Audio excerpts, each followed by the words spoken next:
and welcome to Aligned on AI, the podcast where we have real conversations with business leaders about what's changing in their industries and where AI will actually help. Today, I'm delighted to be joined by Doug Hudson, based in Denver, Colorado, in the US, who has spent more than 20 years working across cybersecurity, digital infrastructure, and technology-led business strategy, and now leads ATS Energy, a climate technology company focused on converting industrial waste heat into usable power. So in this conversation, we explore the intersection between energy, industry, and AI, including the enormous power demands created by AI, how industrial processes waste vast amounts of energy as heat, and why solving the energy challenge may be one of the most important foundations for the future of AI. As Doug explained to me when we first spoke, AI may be the technology as everyone is talking about, but energy is the invisible engine behind it all. Without solving the energy challenge, the AI revolution may run out of fuel before it truly gets going. And of course, this is aligned on AI. So we will be exploring practical lessons from Doug's career journey, including what it's like moving from cybersecurity into climate technology, and why sometimes the most interesting career decisions are the ones that make people ask whether you have completely lost your mind. So, Doug, welcome to the podcast. Could you Thank start? That's great. Could you start by telling us a little bit about your career journey and the key moments that shaped the path that you've taken? Sure. I think, and thank you for the intro. I think that my career, has come in different series or versions, if you will. I originally started my career way back when, because I'm old now, selling copiers and fax machines in downtown Chicago. So that was pretty neat. And then transitioned and went into technology, specifically telecommunications. And it was really upon working with some data centers and a large automotive manufacturer that I realized that we had a problem. And this is when I pivoted from really a technology slash telecom career into cybersecurity because I saw what people were putting online. In one hand, as I'm helping build a data center. And on the other hand, I watched a risk assessment, which back in the day was a penetration test for a very large automotive parts manufacturer go off very quickly, meaning they owned the client within sheer minutes. And that was one of those aha moments for me that said, look, I'm in the wrong business. People don't know what they're doing with their information and it needs to be protected. And this is an opportunity. So you mentioned, have you lost your ever living mind earlier? So I went to the proverbial dark side, going to cybersecurity. In fact, when I did that, my mom asked me if was going to be a criminal. Several years later, with the scars and muscle memory, my mom and others asked, "How did you know?" Because it became a very, newsworthy. You saw it every day in the headlines. People were being breached, etc.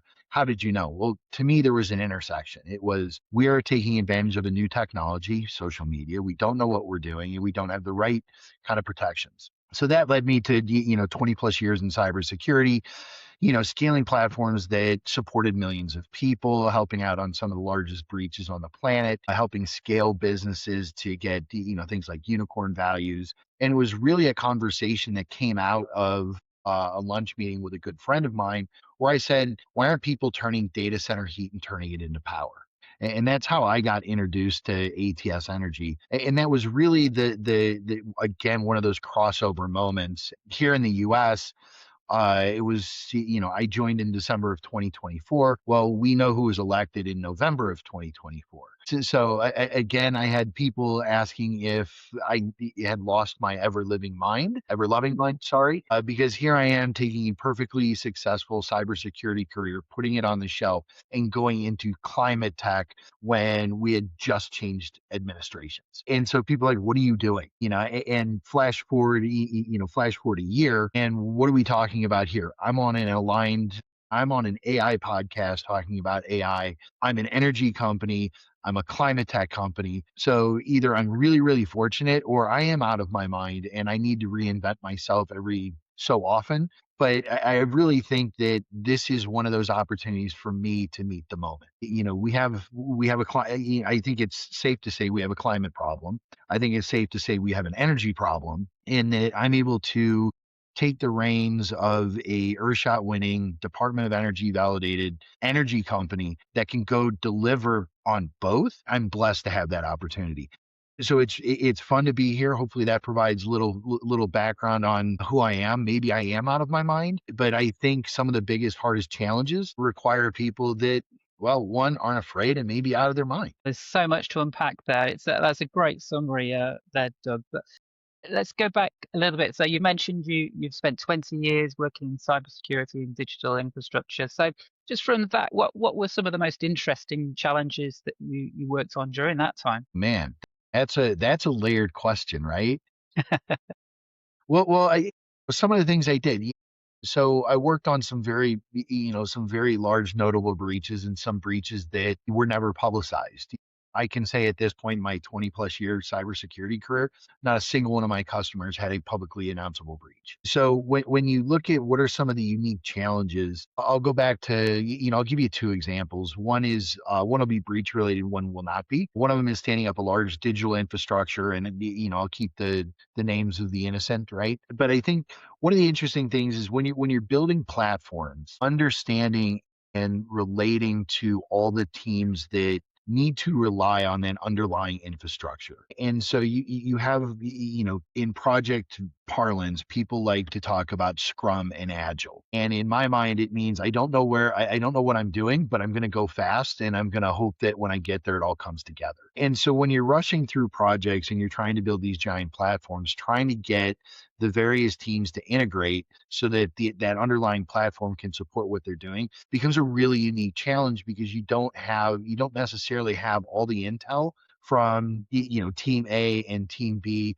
We can talk developers, database administrators, web developers. You don't necessarily you have each one of their independent needs, but there are crossover needs that have to be accounted for so that those systems can interact correctly. And if you miss one, we'll say if you miss one character, right, in a line of code, or you put an href in the wrong place, well, now that system doesn't work. So for me, building one of these giant platforms and looking at it going, holy cow, how is all of this going to come together? And I just put, out there what 3, 4 high level systems. There are, authentication systems behind it. There's security systems. So trying to get all of these systems to coalesce to be able to serve the public and do it in a way that is both usable, acceptable, and fast was really, really super unique. And then to watch that iteration. So it's one thing to go launch the platform, but then it's update time. And that's where I think everybody gets super stressed, which is cool because you've got to switch over from system A to system B.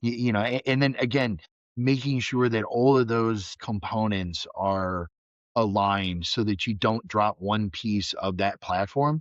Because if you drop one piece of that platform, you may strand users, you may strand systems.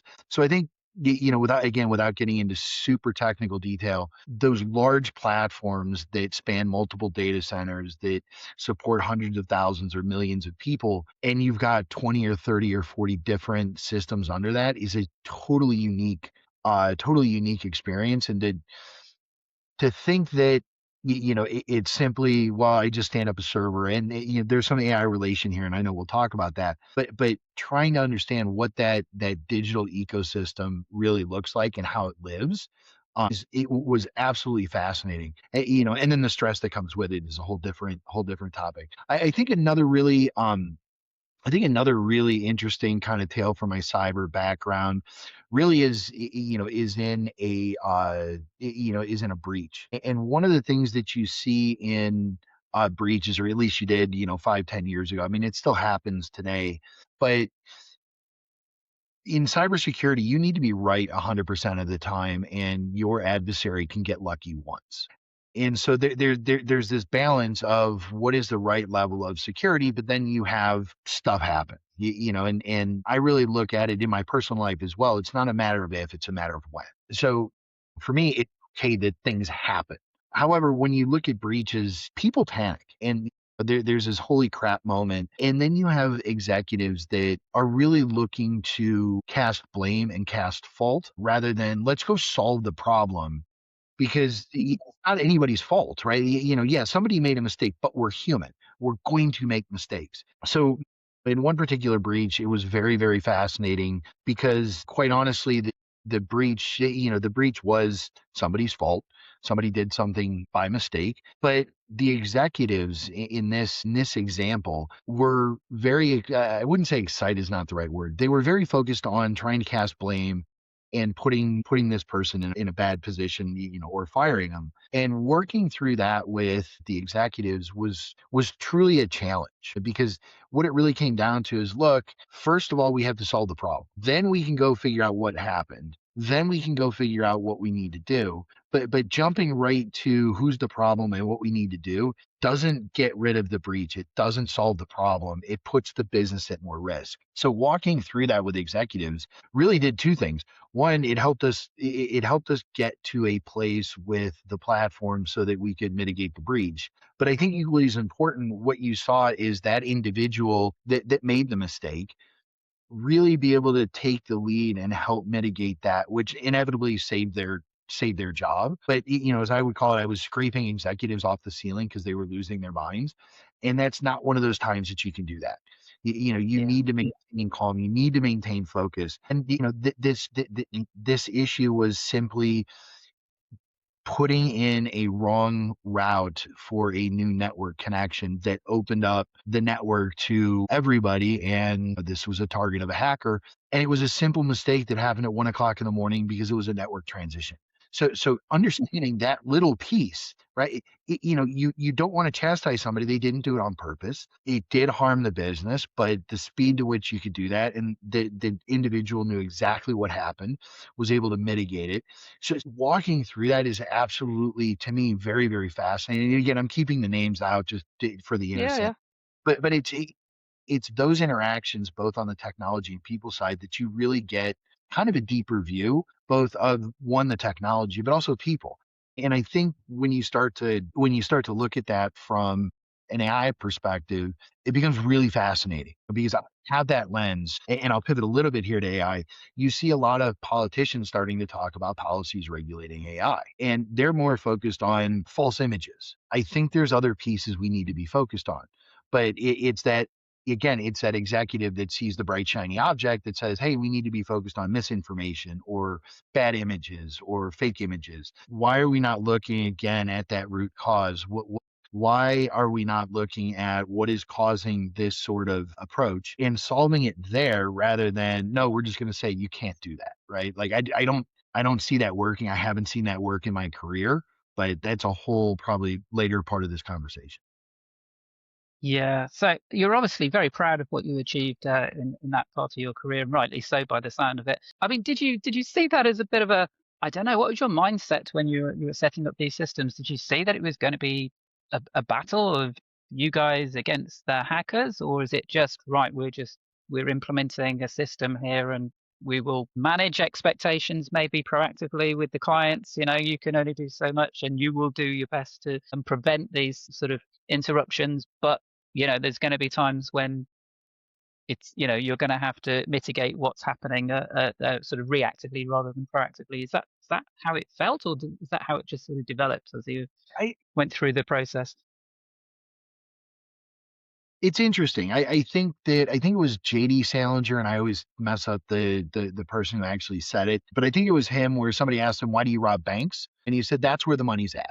So I think kind of understanding that mindset when you look at technology, and you've got, I tend to be binary, which whatever we can. That's a whole nother probably podcast, but I tend to be very binary. So I kind of look at, you've got the technology and the business on one hand, and you've got bad actors on the other. And they may not see themselves as bad actors, and that's again a whole another conversation.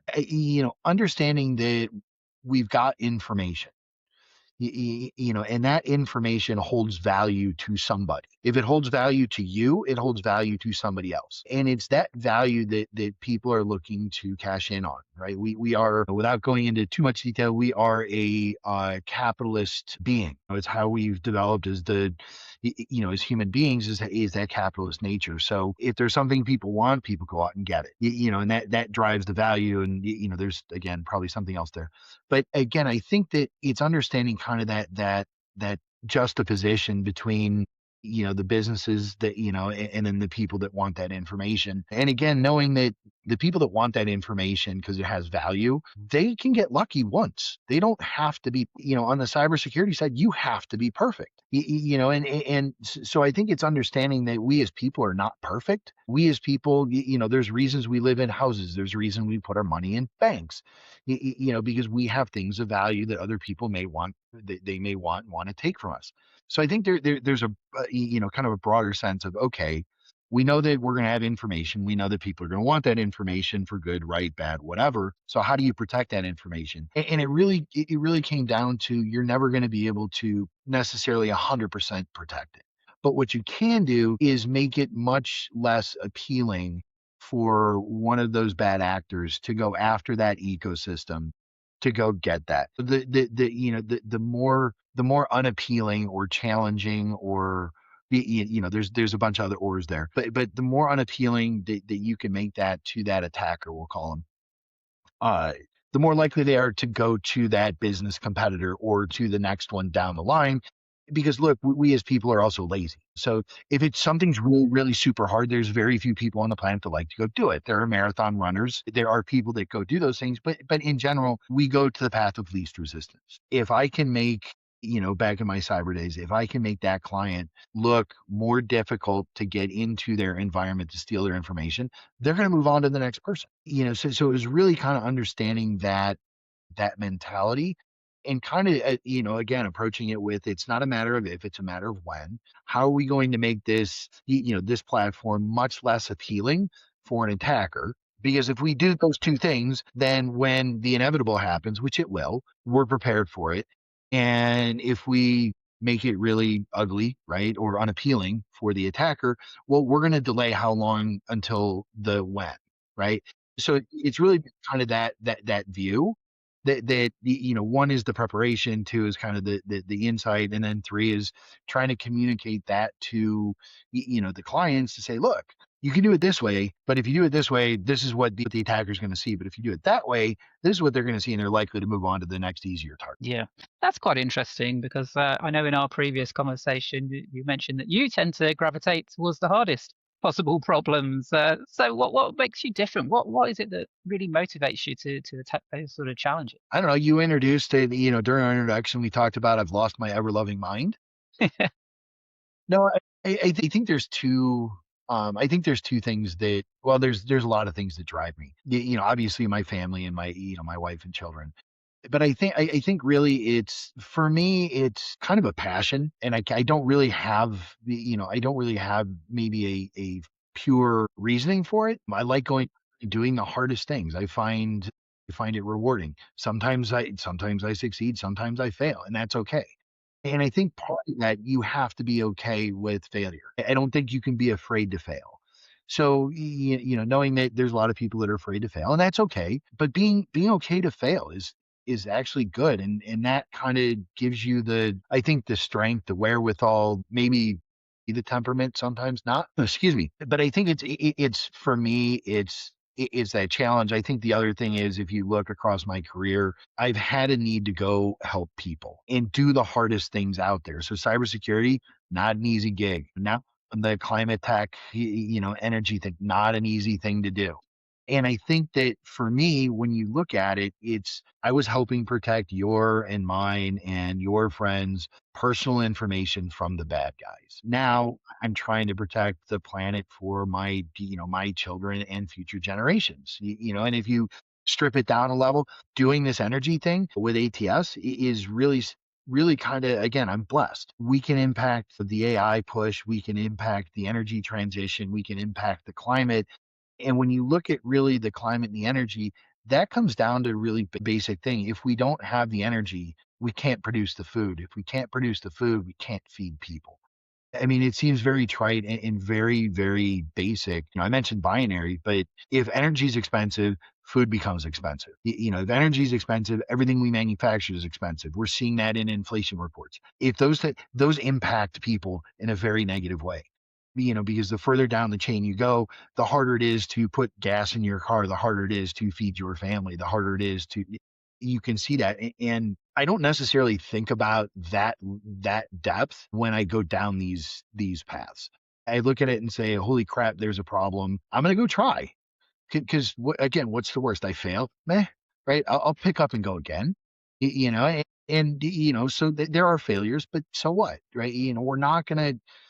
This is one of the things that I look at with ATS that I think is really a really critically important message to get across. And if we're not going to go attack the hardest things, we're not going to solve the biggest problems. And so, at ATS Energy, we're not a pretty company. We go after some of the hardest, dirtiest technologies out there that are consuming the most amount of fossil fuels. They're putting the most amount of crap in the air. It's not pretty.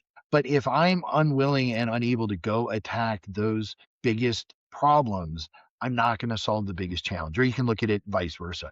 So I think it's that one, if I fail, no biggie. I think that just in my core, I've got to find a way to help people, and it's how I got here. It was, Yeah. hey, help commercialize and scale the business. I said, oh, fine, right? I'm in. You need help, I'm your guy. So I think it's that combination of things that, dude, when you accomplish something that is really really hard, it is so rewarding. Yeah, yeah. No, I get that. I think that's a really good comparison actually between the micro sort of scale reasons that you may as an individual want to do things and the macro scale ones that really fundamentally why we're doing it at all. So yeah, that's a really good way of looking at it. So just moving on to ATS Energy then for listeners who may not have heard of thermovoltaic technology, could you explain what ATS Energy does and why this all matters at the moment? Sure.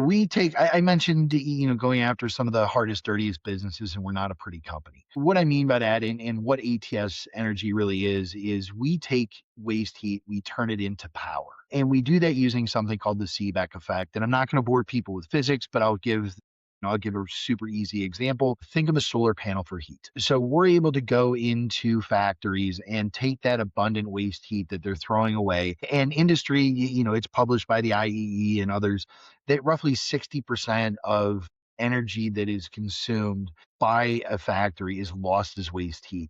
So an easier way to put it is for every dollar of energy input into, say, a steel mill, for every dollar of energy that is going into that steel mill, 60% of that is lost as waste heat. So it is a truly massive, we are talking terawatts of power that are evaporating in the air. And so when you start to, again, you're looking at, that's probably the 50,000 foot view. When you start to bring it down and say, okay, what does this mean? One, this means we don't really have an energy problem. What we do is have a waste problem. So being able to address that in a way that we do with solid state technology that is going to capture that waste and return it back to the plant.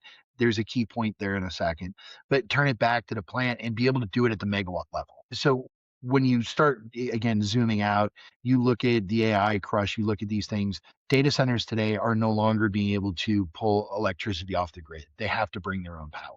Well, if we can take industry and essentially decouple some of that power, we're burning less fossil fuel, right? Which is better for the climate. We're easing grid strain because now they're, essentially eating their own dog food because they're not throwing away their waste. They're using it in a way to make the factory more efficient. We're going to impact the price of power, right? Or impact energy scarcity because that's 1 megawatt or 2 megawatts or 5 megawatts that factory is not pulling off the grid.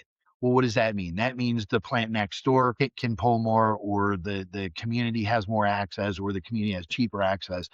So there's a downstream play. But at ATS Energy, we're really looking at the energy transition and taking that waste heat, turning it into power, doing it at the megawatt scale with no moving parts, and delivering that back to the factory behind the meter. Okay, so is this all energy which is being produced by the industrial process or the data centers or whatever the commercial sort of building is doing, or is some of this you mentioned like the almost like the solar panel equivalent for heat? Is some of this actually being absorbed from the sun, for example? Is there more than one source of this energy, or is it just purely coming from the Right process? now, yeah, right now for ATS, it's just those industrial. Well, I would say the majority is industrial process. I think one of the big pushes to solve again, this is an AI podcast, so I want to kind of keep trying to bring it back a Yeah. little bit or keep the audience interested. But I think that one of the big push that you're seeing is geothermal. And it shows a lot of promise and progress that we can take advantage of, near surface heat, be able to turn that into power. So yes, on a lot of instances, we're going to work with a steel mill, we're going to work with a data center and a data center power generator. And there's more to that. I'll come back to that in a second. But we can also work with geothermal, and there's advantages to our technology with geothermal. So it's not necessarily just the industry, but we can also look at things like geothermal. And for us, because we are as thermally efficient as we are, we can cycle that well with a much lower chance or lower risk of well shock. So again, there's a climate benefit there. And for those really high caliber wells where they're not worried about well shock, we can do things like go in, a little technical here, go in pre-flash, which just adds a cogeneration factor to that well, making it 10 to 20% more efficient in the power generation. But I'd be remiss not to go back to the data center piece. I think that's a big topic. You see the news every day. I talked about how they have to bring their own power. Today, we're really focused on the outside of the four walls. So we're looking at that generator exhaust and being cogenerative, and adding about 10 to 15% additional energy off of what that natural gas or diesel generator is outputting. What's cool about that is for the same amount of input, you're getting a 15% bump, right? There's value there, especially because people like to think that natural gas is cheap, it's abundant. Well, that's because demand hasn't reached the amount of supply yet. And as that demand increases, we know that costs are going to go up.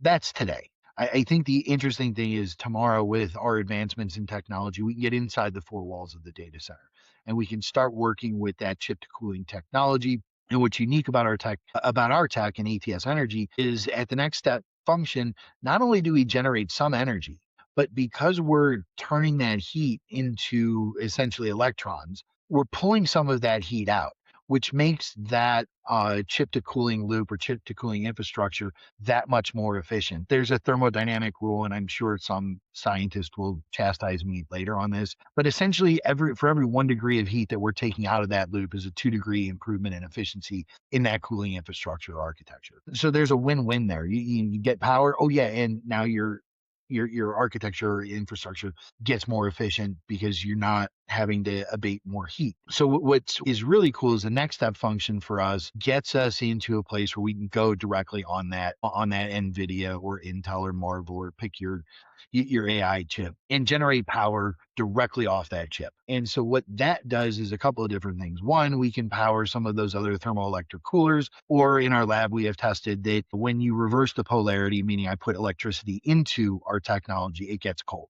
At our third step function in R&D, we could potentially become the most electrically efficient thermal cooler on the planet. That becomes a game changer, because when you zoom out, 40% of the expense that a data center has is purely on cooling.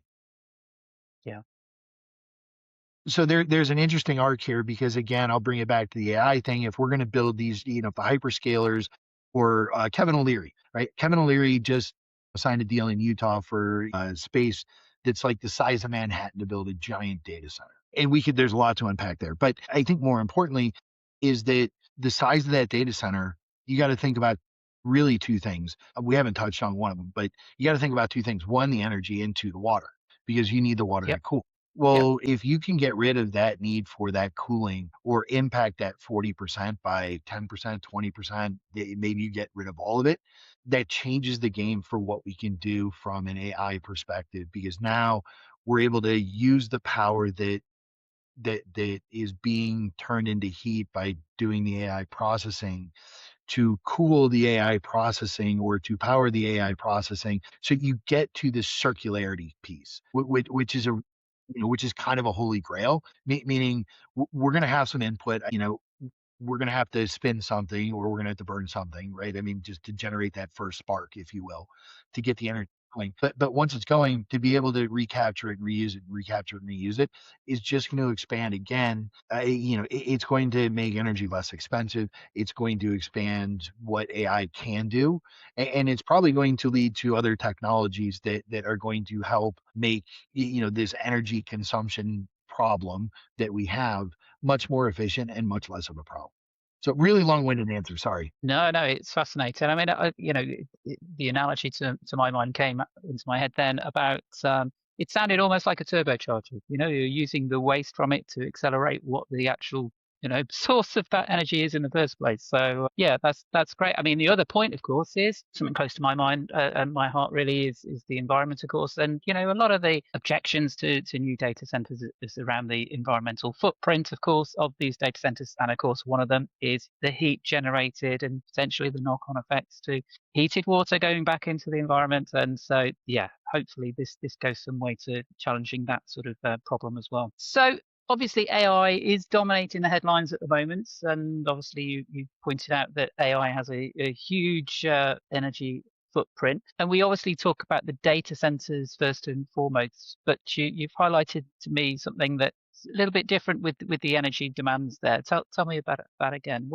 How does the AI aspect and the energy demands sort of link together outside of the data center aspect? Well, so I think, we are, I'll start with the really large view. We are one planet, right? And, no matter how you look at it, are, um, we are energy, we use energy, we consume energy, we produce energy. I think when you bring it down and you start looking at, we'll use the Utah data center example. The interesting piece there, when you start looking at energy, is what is that impact going to be to the broader grid? Well, if they're pulling off the grid, or even if they're using natural gas generators, they're still consuming something that is, we'll just say, generally publicly available. Because if they're going to power those generators with natural gas, they've got to get natural gas lines there. Part of this is good because you're going to employ people that are going to have to build the pipelines. You're going to have to employ people to build the generators. Cool. I think that the next tick down is really what you're getting at, which is right now natural gas is cheap. So being able to power these generators off of natural gas is going to be cost effective. But that's today. We've got a supply and demand thing, and you see this in various areas. And I'm going to again keep the innocent, right, and not poke at this area or that group of countries, or just to be whatever. But you see this across the globe where you've got very, very high electricity prices. And when you have very, very high electricity prices, well, you need electricity to make food. Sorry, right? It doesn't, you need the sun to grow, but you need somebody to go out and pull the plant. Then you need some way to transport it. You need some way to package it.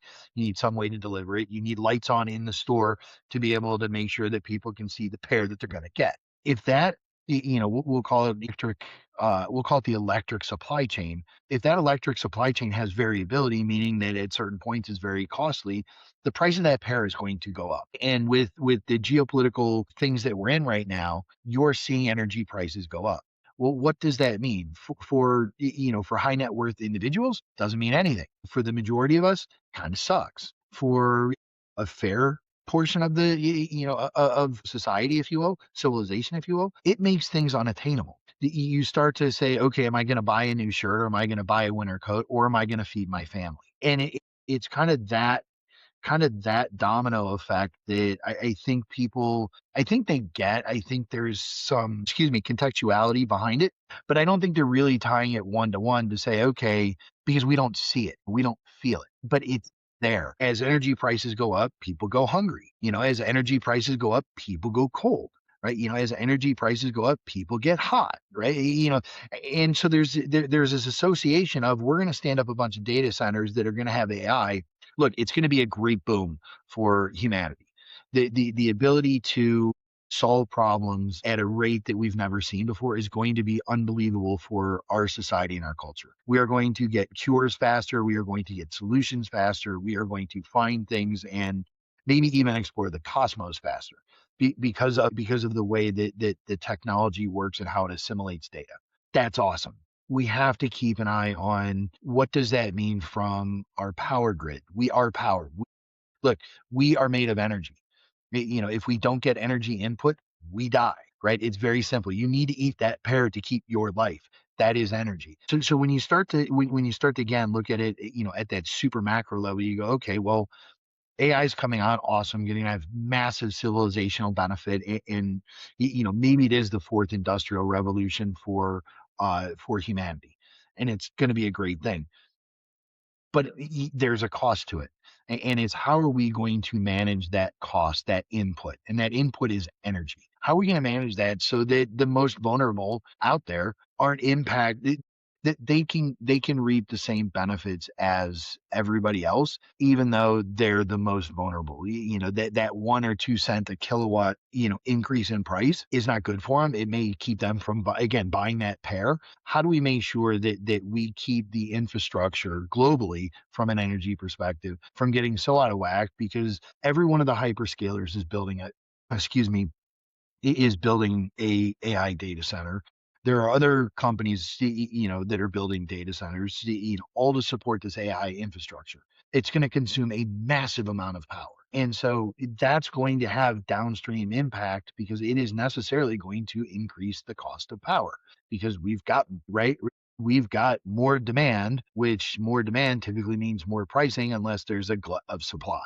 So it's that juxtaposition between the benefits that we're getting and making sure that we're looking at this whole what they call it, the electric supply chain, and actually, global electric chain, and saying, okay, what is the impact here? How do we make sure that we don't get energy scarcity, that we can continue to feed people, we can continue to deliver the light, keep the lights on, keep the heat on, keep the cool on. I think that's where you're going. I think there's definitely that. I mean, obviously, the big question. I don't know whether you can um, put a weighting on this at all, but obviously AI has the potential to really improve the efficiency of energy production as well. If we're using AI more, are we accelerating that proposition as well? Obviously, storage and usage and distribution sort of efficiency as well.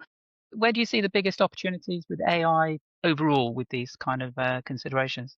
There's so I won't tell you. I was using one of the AI agents, and kind of asked that question, because I was really interested, because it's an interesting philosophical piece that we're going to use energy to have an agent tell us how to use energy more efficiently, which is going to take energy to help us learn to take energy more efficiently, right? So there's this weird kind of circularity loop, which I think is, it's kind of fun. And with the agent, it was kind of fun to go down a rabbit hole and kind of spin that circular. Well, if you that's what so, but again, on the energy front with AI, it is really, really fascinating. To me, it's not. People think that the AI is what's consuming the energy. It's really the chipset that is creating the heat that is the energy.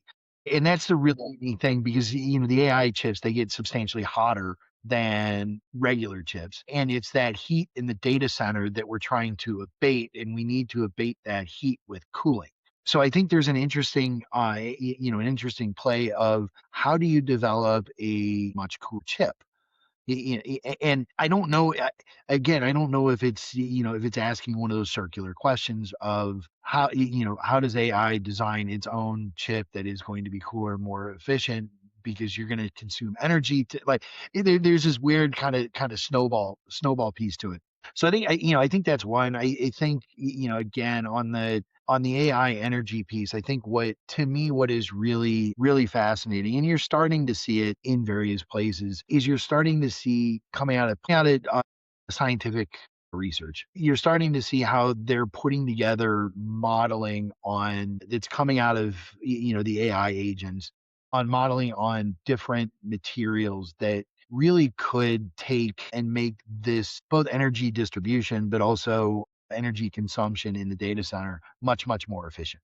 Right. And I don't want to get into the sciencey pieces, but you're seeing some of these kind of learning papers come out. You're reading about it coming from these research institutes of things that directionality of where AI can go to help itself, help us be more efficient with the energy input that we're using to get the AI output. I guess it really tests about how well we're doing as a human race, really, with the design of these chips and such like that. And we see how fast the development is of these chips. It's this exponential curve you see every few years. Could AI just trump that? I mean, that would be amazing. And the optimist in me really wants to solve all of these problems. So I'm hoping it helps us and we help it along the way. So just moving on then, really. I mean, obviously you commercialize some technology here, which is hopefully going to do a lot of good for the environment and for development of these technologies. So you've helped to scale several technology businesses. What are the hardest challenges when commercializing new technology that you've found? One is really, one is going to be product market fit. Is there an available market and what does that look like? I think the next one is identifying the right, I'll say candidate, right? The right candidate for that technology. Because when you're launching large platforms or you're launching new technologies or there's this well, we'll wait and see aspect to it. And that's something quite frankly is, I would say, kindly entertaining about what we're doing at ATS Energy. And what I mean by that is there's a lot of folks that are excited to be first to be second. So it's how do you overcome that first of a kind, that new product in the market piece, and how do you do it in a way that really can affect scale in a positive way? It's one thing to go create a very bespoke solution and deliver it to a particular customer or a particular candidate. That's not repeatable. It's not scalable. If each one has to be bespoke, you have a different challenge. And so it's really how do you identify the product market fit? How do you identify the right candidates? How do you make sure that what you're putting out there is repeatable? Now, because if it's repeatable, then you get the one customer, then or client, and then you get the next one, and then you get the next one, and it becomes very repeatable. It's not bespoke. So it's looking at that arc of, is there a place for the market? Who's going to be the first one to take the leap?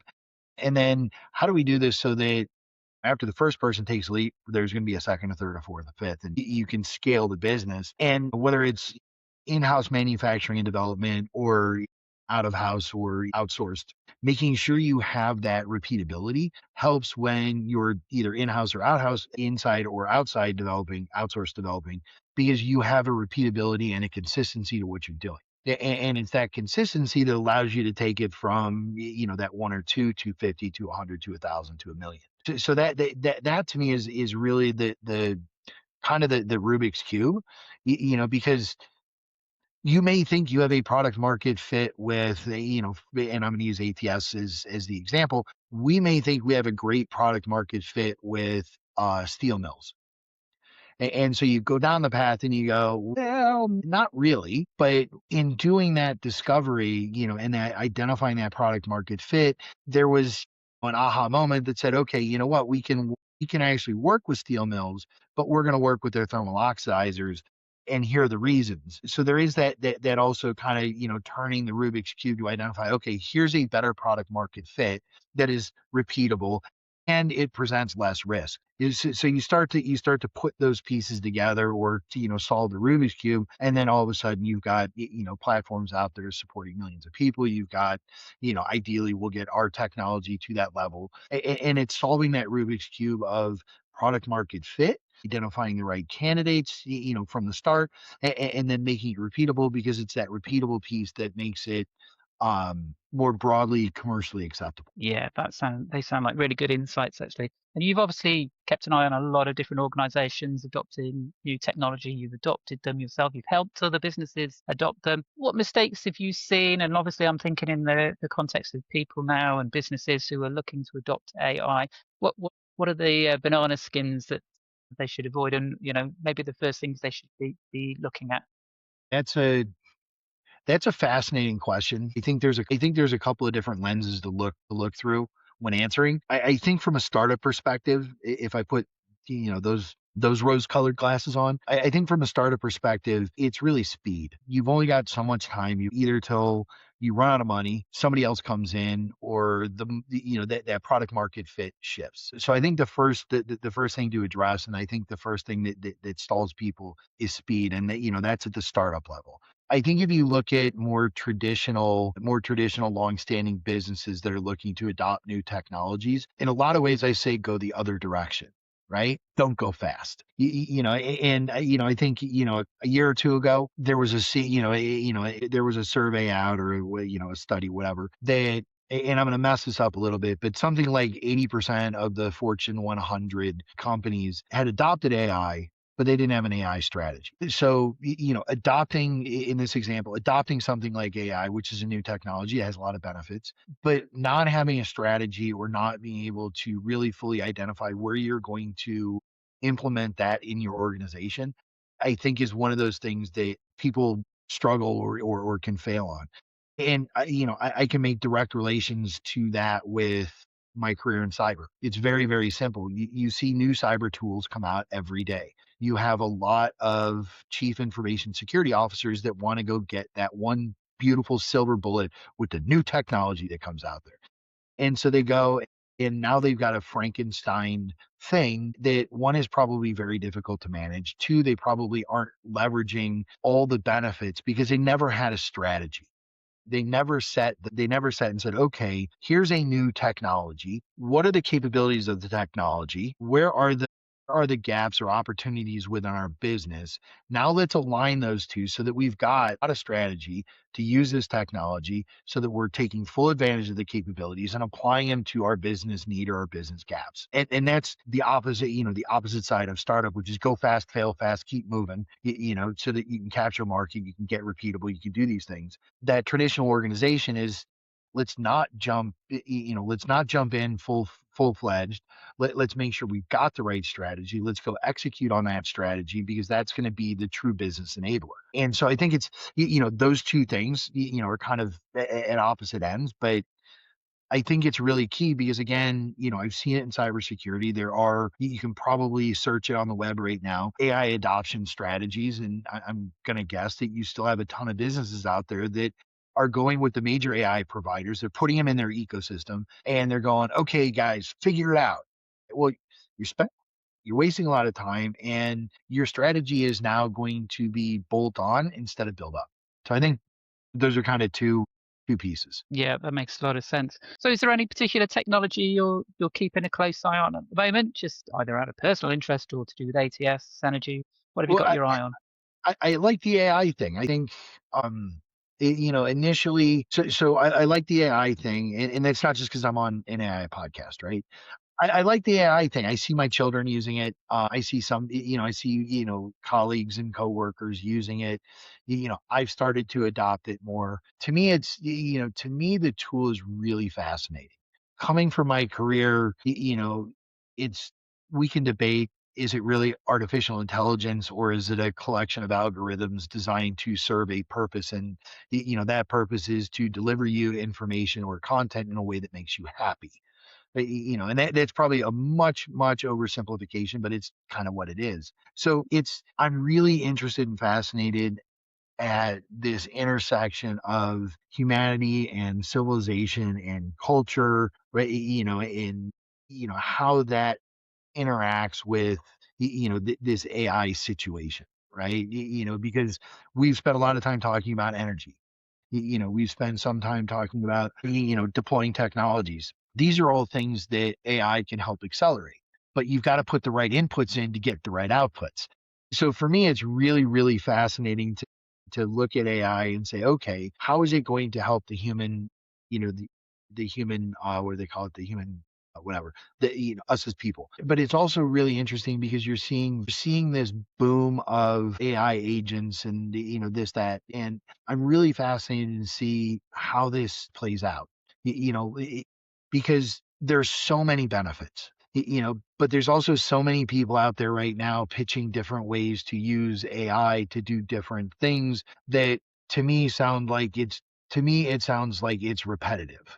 That this AI is going to tell you this about your data source about this when you've already got that data source. So this goes a little bit back to the strategy. If I'm not managing my data correctly, all AI is going to do is tell me I'm not managing it correctly. It's going to do it faster. Right. So there's a business value there. But so for me, the big technology, again, is AI. It's something that fascinates me both from, how can we improve the human condition to how are the bad guys going to take advantage of it to how are we going to regulate it. And I think for me it's the regulatory part that probably has me most concerned. I don't excuse me, I don't get the sense that our legislators really understand AI in a way that we can make effective policies. I think we're behind the curve. I think you hear this from, again, I won't use names. People probably already know the names. Some of them are in court right now talking about this very issue. They're talking about these things, and they're the brightest people on the planet. And I'm an idiot. But if I'm thinking about these things, in a similar way, I hope our legislators are, but I don't get the sense they are. So I think the other interesting piece that I'm keeping an eye on is energy. To me, jumping industries and getting into energy really is opened my eyes to a number of different things. What's fascinating about energy is there's physics laws that reverberate through the universe. And these physics laws are really predicated on energy. You can't energy is not lost or destroyed, right? It is just changed from one form to another.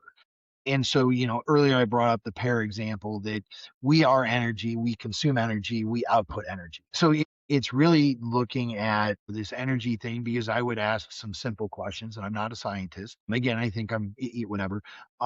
Wireless technology. We'll use that as a really simple example. We all have smartphones, and we do Bluetooth, and that's energy. When are we going to figure out how to transmit energy wirelessly? And what is that going to do to society and civilization when I don't need to bring a generator to do something that I can just transmit it wirelessly? It's that sort of thing that, again, I'll bring it back to AI. Tesla talked about it back in the day, and Nikolai Tesla talked about it back in the day. And that was one of the things that he was trying to figure out is how do you transmit it wirelessly? I think AI is going to be helpful in solving that problem because if we can transmit energy wirelessly, I joked about it earlier in the call, getting to the cosmos is something that becomes within our reach because now we don't have the energy constraint. If we start to learn how to better manage and manipulate energy, we can do things like create cheaper food, we can create cheaper clothing. This is going to be a huge benefit to the human condition. So it's to me, the AI thing is really fascinating. I keep my eye, but it's the energy piece, and I think there's an intersection between the AI and the energy piece that gets really really interesting when you start to say, okay, how do we transmit energy wirelessly? What does that transceiver look like? What does that receiver look like? How does it actually work? I think that's within our lifetime. I think that AI is going to be a huge net positive for the human condition, but it's those are the things that I'm looking at and kind of thinking about these days.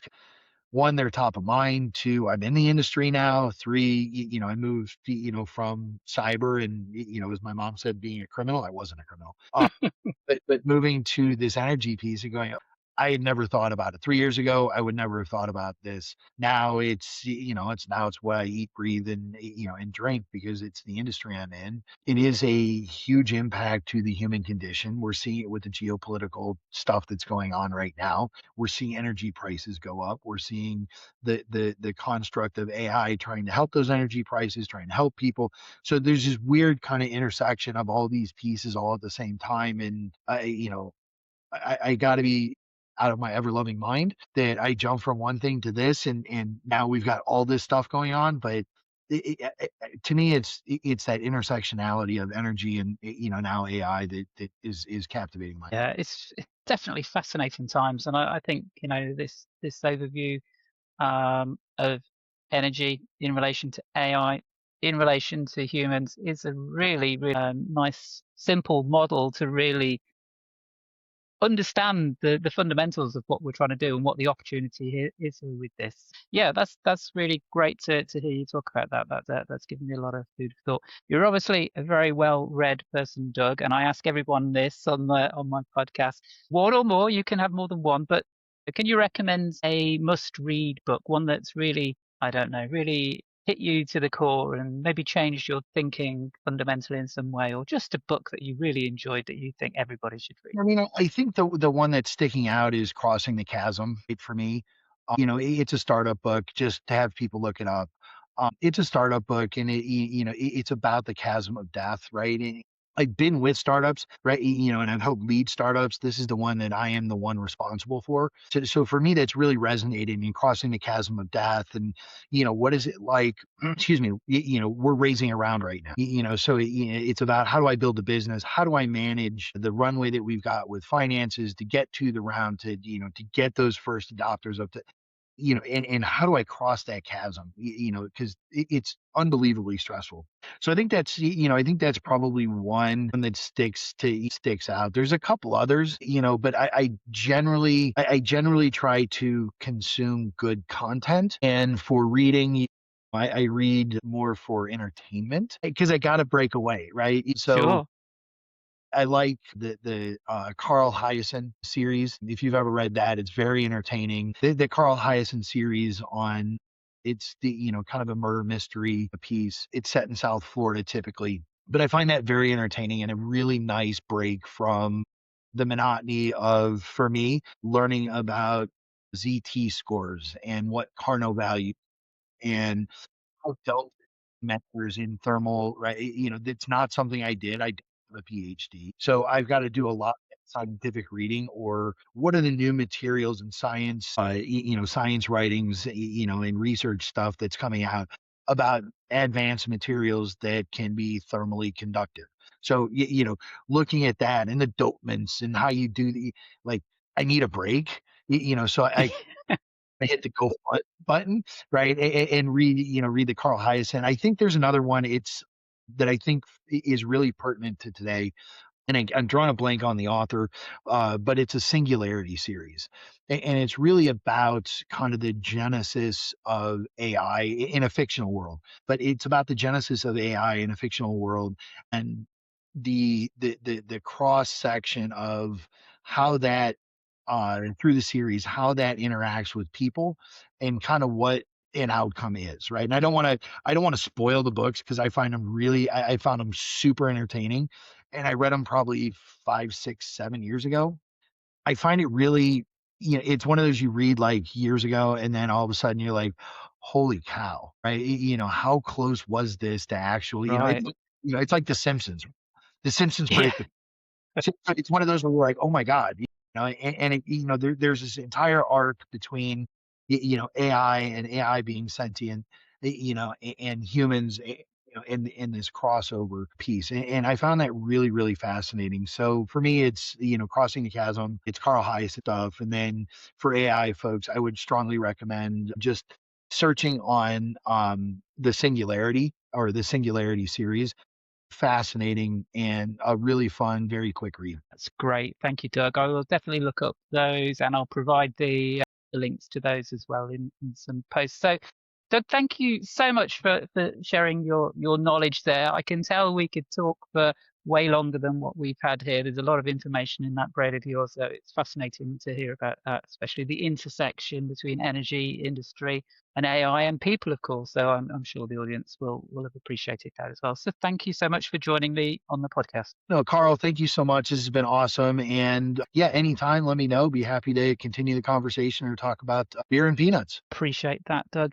Thank you. And for our audience, if you enjoyed this episode, then please follow Aligned Minds AI on LinkedIn for practical AI tips and updates on future episodes of Aligned on AI. So thanks for listening or watching, and we'll see you next time.